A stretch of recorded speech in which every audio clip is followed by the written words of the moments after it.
está el director de la película, Teo Kun. Y... Gracias. Y también Romina Holguín, ¿no? Bien. ¿Se acuerdan que yo hablaba de la Universidad Alce hace un tiempo? Bueno, también.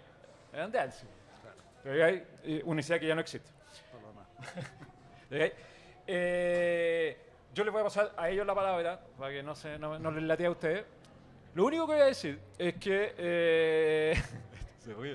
Lo único que voy a decir es que debe ser... La película que vamos a ver ahora debe ser quizá... No porque esté el director acá, nada de eso. Debe ser una de las películas chilenas que a mí en los últimos años, y varios años, me ha fascinado más de lo que yo he visto de cine chileno. En parte posible, no sé, porque se ajusta a ciertos gustos que tiene uno quizá, claro. El western, por ejemplo, el paisaje, pero también porque tiene algo más, tiene algo un poquito, en mi lectura, ¿no? Hay una cosita un poquito pérfida, ¿no? Un poquito, claro. No sé si la palabra pérfida, pero hay algo como extraño, como anómalo. En algún momento, cuando yo vi la película por primera vez, le mandé un mensaje a Teo, le contaba que a mí me sonaba, por un lado, obviamente un western, por el paisaje, la Patagonia, ¿no? La historia brutal de fin del siglo XIX, principio del XX, ¿no? Pero también me sonaba y me resonaba a un pintor que a mí me gusta mucho, que es Balthus, ¿no? Es un pintor que pinta niñitas, ¿no? Ninfulas, como les decía antes. Bueno, ¿tu papá es pintor? Mi padre es pintor, ¿sí? Claro, sí, exacto. Bueno, algo puede haber. Hay cosas. Sí. Así que, bueno, los dejo con el equipo, yo creo que es mejor porque yo... Los dejo con el equipo. Para que le hagan ahí una presentación y después nos vamos en esta película notable. Gracias. Y gracias por estar todo el día acá. Se han portado increíble. Bueno, hola, buenas tardes. Bueno, es raro hablar de la película antes que la vean, ¿no? Pero bueno, les voy a hacer un contexto más o menos de cómo se desarrolla la película, de dónde nace, cuáles son sus pretensiones, ¿no? Bueno, y bajo este hecho hay varios elementos, ¿no? Yo estaba saliendo mi primer largometraje, que es una película mucho más pequeña, mucho más minimalista, una película con cierta... Sí, por un naturalismo rural de la zona central de Chile, y quería alejarme un poco de ese cine, no de ese cine, sino más bien de esa cercanía. Quería hacer una película desde en otro sentido de cosas. Y nada, aparecen en esta búsqueda, aparecen unas fotos que ya había visto, que yo creo que todos conocemos de algún modo, que son esas imágenes de Julius Popper, ¿no? De la matanza que perpetúa a finales del siglo XIX, ¿no? Y hay algunas de esas imágenes que me conmocionan de dos ámbitos, ¿no? Primeramente, de cómo participamos desde la mirada hacia esos actos, ¿no? Y la idea, un poco la representación y manipulación que había en ellas. ¿Por qué? Porque las cámaras de placas de aquella época, donde se hacían estas fotografías, eran cámaras con una exposición muy larga, con lo cual no podían ser fotografías directas como las cámaras y la tecnología de hoy, ¿no? Con lo cual eran imágenes escenificadas y representadas a posteriori de los actos, ¿no? Y ese acto a mí me pareció interesante con el símil, con el propio cine, con el propio acto que hace el director de cine, o bueno, todo el equipo, ¿no? De alguna forma. Y creo que ese propio acto me interesó justamente para hablar de la representación y para hacer una película de época, ¿no? Una película de época que constantemente se está cuestionando, porque evidentemente es una película que se inventa a sí misma en un tiempo que no existe, ¿no? Entonces creo que era algo que me interesaba desde la representación. Y que el personaje principal fuera un fotógrafo, me interesaba más aún. No sé si hubiera hecho una película sin esa característica, ¿no? Una idea, digamos, de empatizar, de una diégesis interna, justamente quería cuestionar todo ese propio acto. Luego, un poco como el nombre a Miguel Ángel, aparecieron no tanto Balthus, aunque evidentemente está, pero apareció Lewis Carroll, ¿no? El escritor de Alicia, el País de las Maravillas, que tiene una serie fotográfica bastante ambiguamente sexual y erótica sobre Alice y otra serie de niñas, ¿no? Y esa idea de este fotógrafo que es capaz, o este ojo, que es capaz tanto de sacar fotografías de la muerte, del horror, de una matanza en este caso, y representar un poco la inocencia y el último momento de belleza de una niña me interesaba como arco dramático para el personaje. También esta idea de qué esconde la belleza realmente, ¿no? Y esa cosa soterrada, ese horror al cual después nos exponemos. No les quiero contar toda la película, pero bueno, parece que sí, ya lo estoy haciendo. Pero la película se mueve en ese ámbito. No es una película historicista, ni me interesó hacer una película sobre los Selnams, ni sobre Tierra del Fuego. Me interesó más el contexto, ¿no? Y cómo nos acercamos al horror, ¿no? Al horror o a la, sí, un poco esa idea, digamos, de que está en todos lados, aunque no lo palpemos, ¿no? Eso era algo conceptualmente que me interesaba también en la película, ¿no? Que algo rondaba constantemente sin verse, ¿no? Desde un nombre específico, que ya verán cuál es, hasta una serie de sonidos, el concepto del fuera de campo, que es una película que se basa mucho desde ahí, ¿no? Entonces, bueno, de ahí empiezan a hacer la película y me empiezo a interesar sobre este tema particularmente. Bueno, aquí está Romina, que trabajó con nosotros. En el equipo, sí. Hola. Hola, hola. Sí. Bueno, yo soy una de las ambientadoras de la película porque se filmó tanto en Chile como en Islas Canarias, entonces hay dos escenarios físicos como locaciones. Lo digo porque también tengo otros colegas, entonces de alguna forma estoy representando al equipo de ambientación. Y me quedo con lo que dice Teo en relación a su propio, porque la película tiene muchas lecturas, ¿no? Incluso para las mismas personas que trabajan en un equipo, también hay distintas lecturas, independientemente de lo que diga el guión o incluso la propia visión del director. Y me quedo con las palabras de Teo en relación a este horror y a estos personajes y a la parte oscura, que efectivamente surge a través de las distintas capas del arte en la pantalla. Y esa es un poco la misión nuestra, como ambientadores, como el equipo de arte, en el fondo, lograr rescatar esa esencia y tratar de transmitirla a través de los elementos y de los distintos objetos y las texturas y las telas y todo lo que uno hace en el fondo para transformar un espacio físico en este espacio un poco decadente.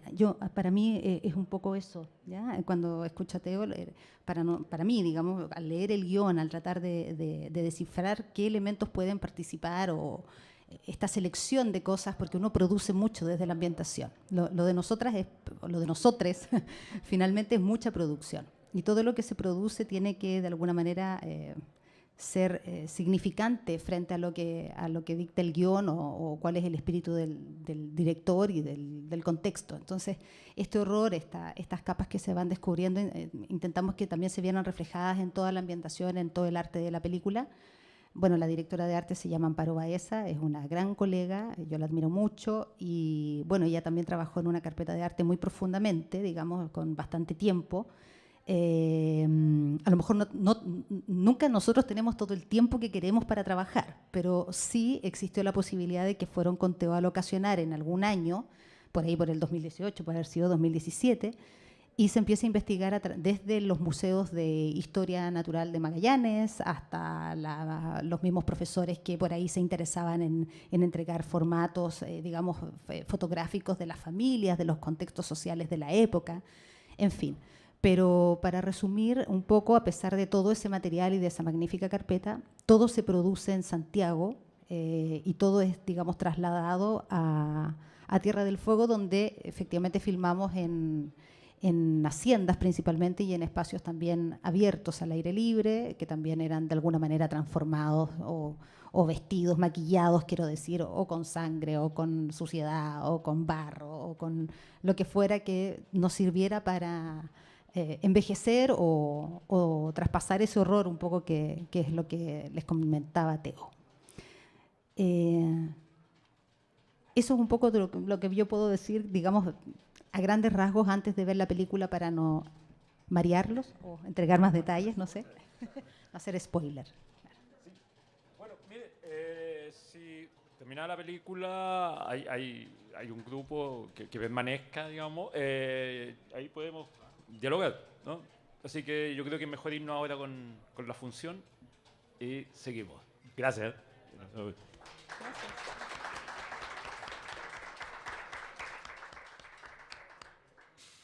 Y gracias por estar hasta esta hora, ¿eh? Ha sido maratónico, pero bien. Nada, básicamente ahora consultas, dudas que tengan después de haber visto la película. porque antes hice una introducción, ahora algunas preguntas o algunos comentarios, aprovechando que está aquí el director. Ya, ahí hay una. Ahí ve el micrófono. El tema de la fotografía, como se grabó en el sur, ¿cierto? En Tierra del Fuego, ¿fue el lugar? ¿Cómo? Perdón. El lugar donde se grabó fue en Tierra del Fuego, Sí, ¿cierto? Tierra El del sur. Fuego, sí. ¿La fotografía fue difícil grabar en esos lugares? No, ¿Por la iluminación? No, ¿No? trabajamos mucho con luz natural básicamente, con antorchas, con luz no artificial y para un poco buscar la luz, el mundo lumínico que había en aquella época un poco, ¿no? Entonces era fundamental esa idea, ¿no? Y lo bonito de la luz de allí es que siempre es una especie de luz de hora mágica, ¿no? Porque siempre está lateral el sol, ¿no? Entonces normalmente hay horas que uno no filma naturalmente a las 12 de la tarde, como está el sol que está muy duro, 12, etcétera. Aquí teníamos muchas horas de luz filmables con muy pocas horas de luz porque filmamos en invierno y oscurecía muy temprano y amanecía muy tarde, ¿no? Teníamos horas de 10 a 4 de la tarde. Y trabajamos mucho con los crepúsculos, buscando una luz tenebrista, ¿no? En los interiores, ¿no? Y golpes de efecto lumínico en el sentido, digamos, a través del montaje, a través de esta idea de la duración de las secuencias, ¿no? Es una película, a mi modo de ver, muy elíptica, ¿no? Con lo cual siempre se trabaja, es como una especie de bloques, y en ese contraste de montajes, de bloques, buscaba una idea de contrastes de color, ¿no? Entre luz, oscuridad, ¿no? Para que de alguna forma genera una rítmica, ¿no? Desde ahí. Gracias.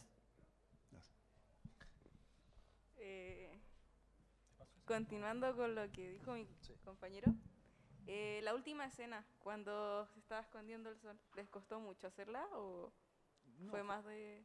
Fue una escena... ¿O cómo le hicieron? No sé. Fue una escena que estaba escrita en el guión, pero la tenía, la había planificado un poco más partida, ¿no? Más fragmentada. Pero el momento que estábamos con el fotógrafo, esta escena no se filmó en Tierra del Fuego, se filmó en el volcán El Teide, en Tenerife. Entonces estábamos filmando otra escena de la película y vemos un remolino a lo lejos, ¿no? En esa estepa que hay ahí, ¿no?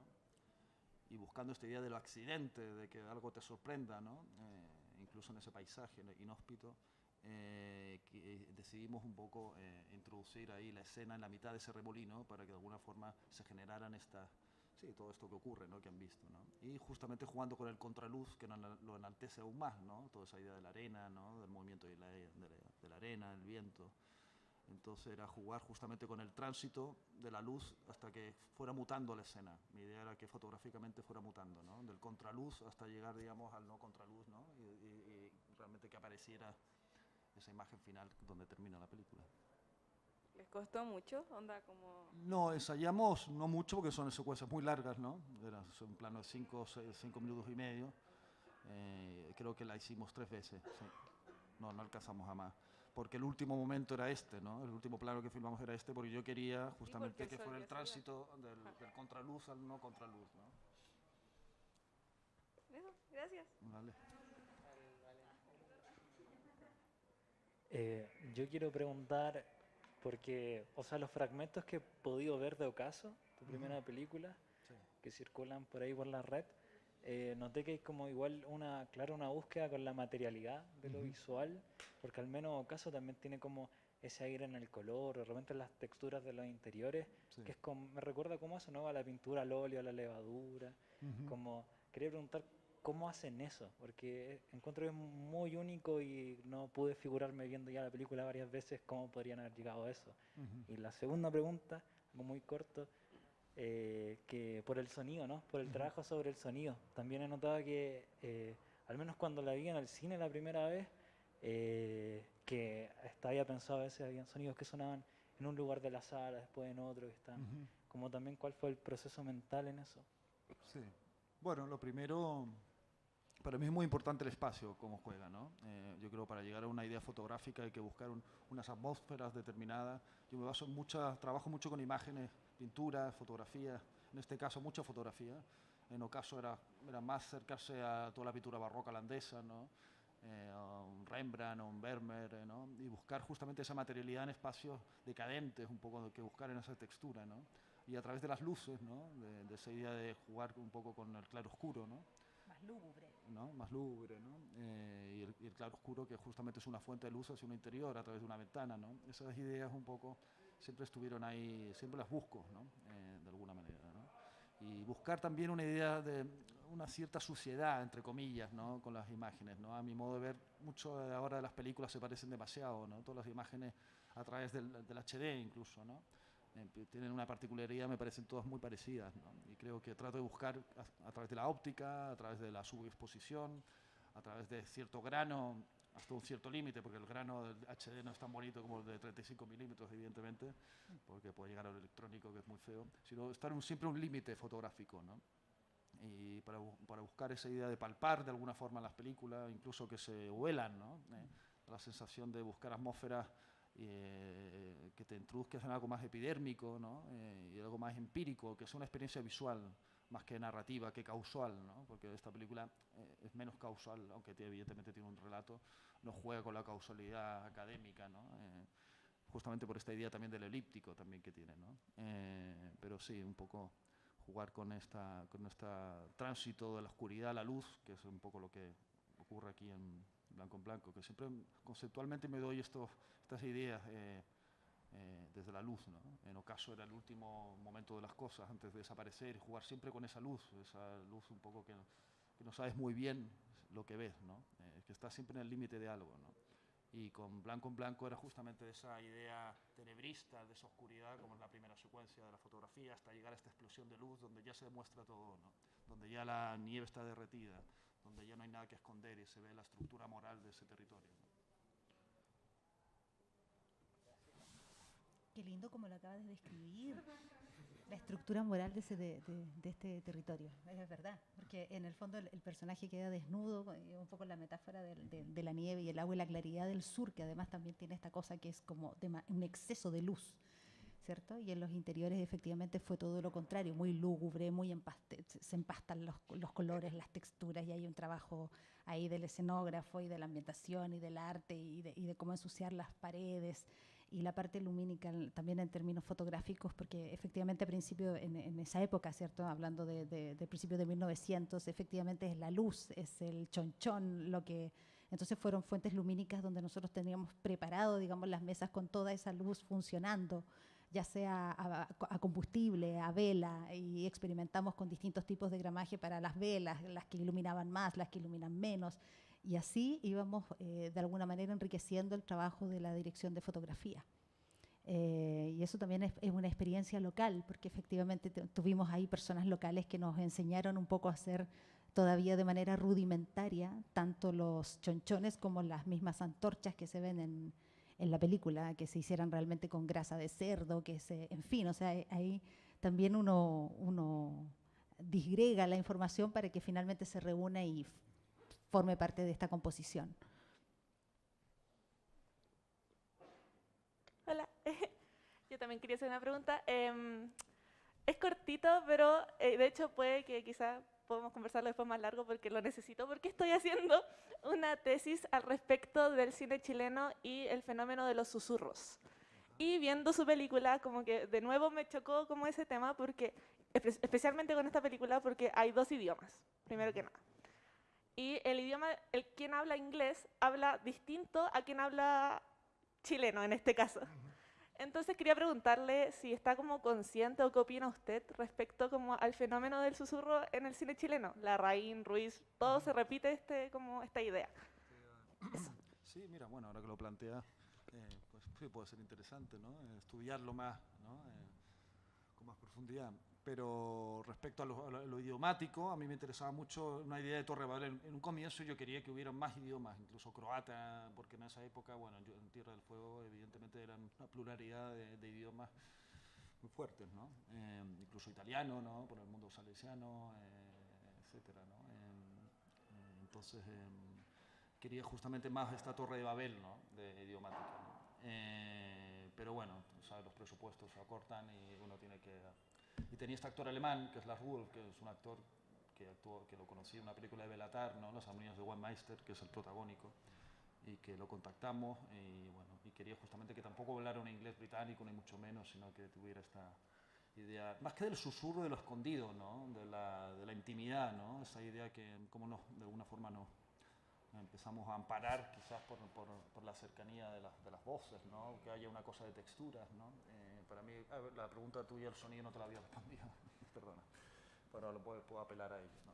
Era un poco eso, ¿no? Buscar, digamos, algo muy sensorial a través del tacto de las cosas, ¿no? De tenerlas muy en primer plano, todo desde los susurros, desde las voces, desde los movimientos de las mesas, de los pasos, todo, para generar una intimidad en esta vastedad del plano general, ¿no? Porque esa contradicción entre el plano general y el primer plano sonoro te producía una cercanía mayor que me interesaba, ¿no? Y trabajamos mucho desde ahí, ¿no? Desde esa idea, ¿no? Tener algo mucho más empírico, sensorial a través del sonido, justamente con esta vastedad donde hay una serie donde no fijas la mirada en nada determinado, ¿no? Y el sonido sí te la fija. Entonces, ese era el trabajo un poco.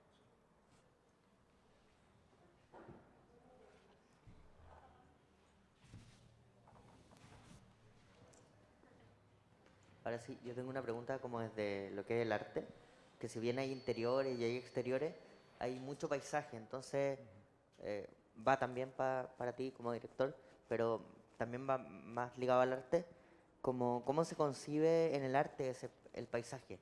Es esa búsqueda de referente, de materialidades de la ambientación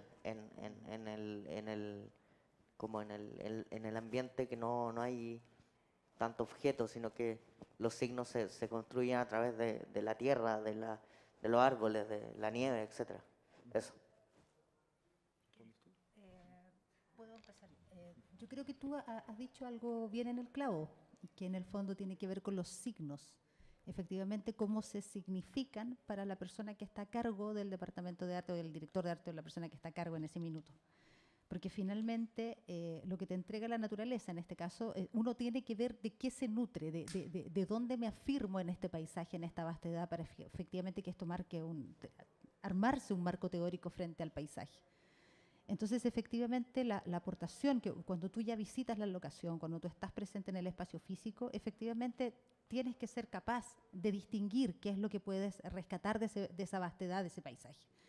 O sea, si ves la nieve, cómo podemos representar la nieve, cómo vamos a ver la nieve, y ahí está el director al lado tuyo, o viendo que si yo va a ser solamente un plano en blanco, qué profundidad tiene el bosque de fondo, cómo se va a ver el personaje desde lejos, en fin, o sea, hay una composición, es complejo, porque finalmente no es que tú lo dispongas, pero debe haber un signo, debe haber un lugar donde tú dices, desde dónde me agarro para en el fondo este plano tenga mi aportación desde alguna arista. O sea, no sé cómo tuviste y ahí apóyame, Teo, porque es difícil, la pregunta es difícil porque finalmente tú no puedes vestir todos los espacios naturales.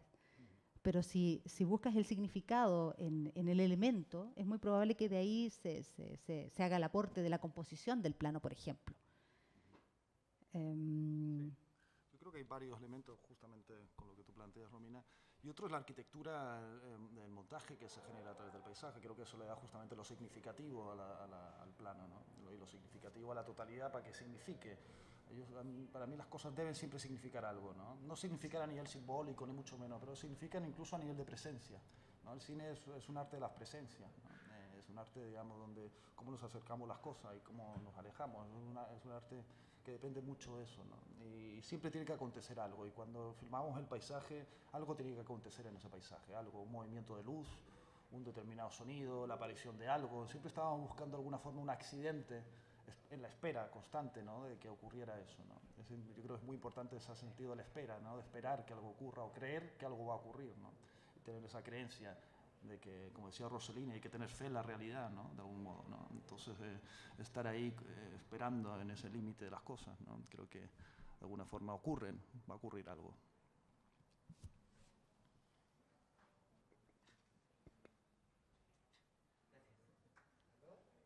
¿Aló? Sí. Hola. Hola. Ya. Yo tengo varias preguntas. Como que ahora estoy como procesando más la película y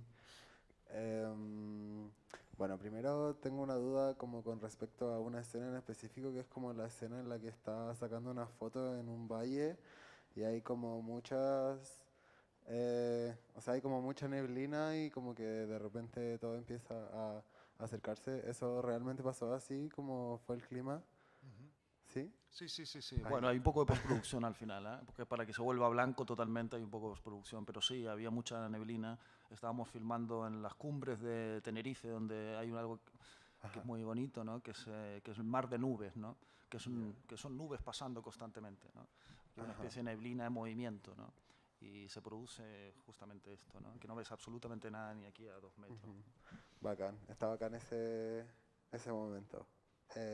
Y también un poco sobre el título, como a qué viene, como desde dónde nace quizás el título, porque entiendo que la película tiene como, ya a nivel estético, como está la oscuridad, como lo lúgubre, lo sombrío, lo tenue, lo oscuro también, lo perverso, que todo eso sucede como en interiores, ¿cachai? También como la mirada del fotógrafo, de su realidad. Entonces, esa pregunta, como antes de hacer otra, porque tengo como otra duda, pero ¿de dónde viene el título? Viene el título, dice. Sí. Bueno, particularmente viene de un cuadro de Malevich, del pintor suprematista, que no se llama Blanco en blanco, se llama Blanco sobre blanco, y me gustaba esa idea de un marco, ¿no? Que es un blanco que enmarca otro blanco.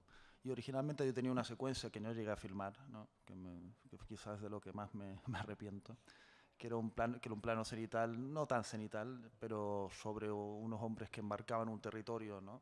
Con un cuadrado sobre la nieve, ¿no? Y empezaban a clavar estacas y de alguna forma desde ahí aparecía un poco este sentido de la propiedad privada. Y así era la primera secuencia de la película, bueno, que no filmé, la cuento. Pero que hablaba un poco de la idea del título, ¿no? De cómo enmarca un blanco otro blanco, cómo una página en blanco tapa otra página en blanco, dejamos de mirar, digamos, los errores sí, tapar la memoria, ¿no? Esta idea de tapar y volvemos a escribir la misma historia de algún modo, ¿no? Y sobre el blanco, ¿no? Sobre esta idea del blanco, algo prístino, algo aparentemente limpio, que está totalmente soterrado por otros horrores, como en este caso. Bacán.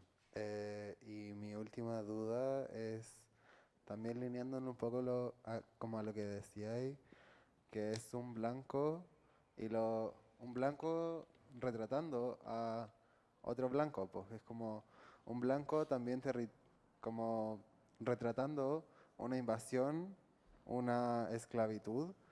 Es un blanco retratando un genocidio, que es un tema muy importante y fuerte para la cultura indígena. Bueno, esta pregunta va un poco más como hacia ti como director y quizás también preguntando por el equipo de actrices, como esas mujeres. ¿Cómo fue también el proceso de rodaje con esas identidades? Porque siento que es un poco sensible como retratar a la gente blanca pasando por encima de los indígenas y de sus tradiciones. Y creo que esas imágenes son muy fuertes, pero también me interesa un poco saber cómo desde dónde proviene la necesidad o quizás la urgencia, eh, quizás incluso si es que no lo toman desde ahí, pues como no desde una urgencia, sino como desde la historia de hombres blancos, ¿cachai? Como, no sé, también me llama la atención cómo conviven ambas culturas, no solamente en ese tiempo, sino también hoy día. Como yo sé que probablemente hay mucha gente que se sigue como sintiendo discriminada, marginalizada, y pueblos indígenas, culturas que están muriendo, ¿cachai? Entonces, bueno, eso. No sé si Bueno, Sí, te Santi entiendo también más o menos. la pregunta. Sí. Bueno, el proceso de casting fue un proceso que hicimos por sobre todo, hubieron 2 castings, como les comentaba, que la película se filmó en 2 países, en Tierra del Fuego y en Canarias, en Tenerife. Y en este proceso de casting, el casting fue muy complejo, sobre todo en Tierra del Fuego, porque hay muy poca gente. Justamente pasó esta especie de ángel exterminador por allí, ¿no? Donde realmente ya no quedan vestigios de nada, ¿no? Y eso es algo que quería retratar un poco, visibilizar lo invisible o lo que de alguna forma, pero a través de la representación, a través del acto de representativo, ¿no? A través de la manipulación que hay y como todo la imagen embelece de alguna forma todas las cosas, ¿no? Todo lo que toca, ¿no? Siento que el cine es un arte bastante violento en muchos aspectos, ¿no? Desde el manejo del equipo, desde el aparataje, desde cómo entramos a ciertas temáticas, desde el propio narcisismo que tenemos para sacar... hay algo vampiresco en ello, ¿no? De un poco succionar, ¿no?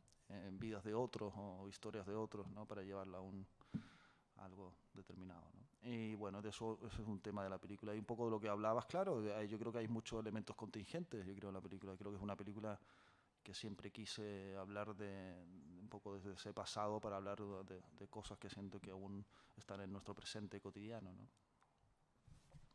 Sin duda, se extrapola. No, era apoyando lo que decía Teo, o sea, sin duda es como solo una muestra de lo que sigue ocurriendo, como decías tú, y que digamos, la historia sigue presente, no se ha olvidado nada y sigue ocurriendo en otras esferas y en otros dinamismos, pero nada. Con respecto a puntualmente lo que tú decías en términos como el tratamiento con los actores, digamos, en el terreno mismo fue absolutamente respetuoso. Digamos, los equipos de arte en general son muy cariñosos con sus actores, digamos, en términos de maquillaje, de vestuario. Y ellas estuvieron muy cobijadas, te lo puedo asegurar. En ese tema, digamos, técnicamente, digamos, en el set mismo, se genera la intimidad necesaria para que sus cuerpos sean respetados, su visión sea respetada. Las escenas son fuertes de filmar y de hecho es fuerte para todos los que vivimos la experiencia digamos, un poco del abuso que se ve retratado, ¿no? De alguna forma u otra, pero digamos, en in situ se toman todas las medidas, todas las precauciones posibles y nos hacemos harto cariño para que eso, digamos, quede solamente digamos, registrado como lo ven ustedes, pero eso un poco aludiendo a lo que tú decías como en el lugar mismo. Claro, es como un juego de recreación, como... ¿Se escucha? Sí. ¿Aló? Ya. Oye, bueno, un poco por respeto además al área administrativa, porque están esperándonos también y tienen su derecho a poder irse a sus casas. Gracias a todo esto, por todo el trabajo que nos han dado. Bueno, pero si tienen más dudas, pueden guardarlas al próximo año. Porque Teo va a ser profesor, así que lo vamos a tener acá.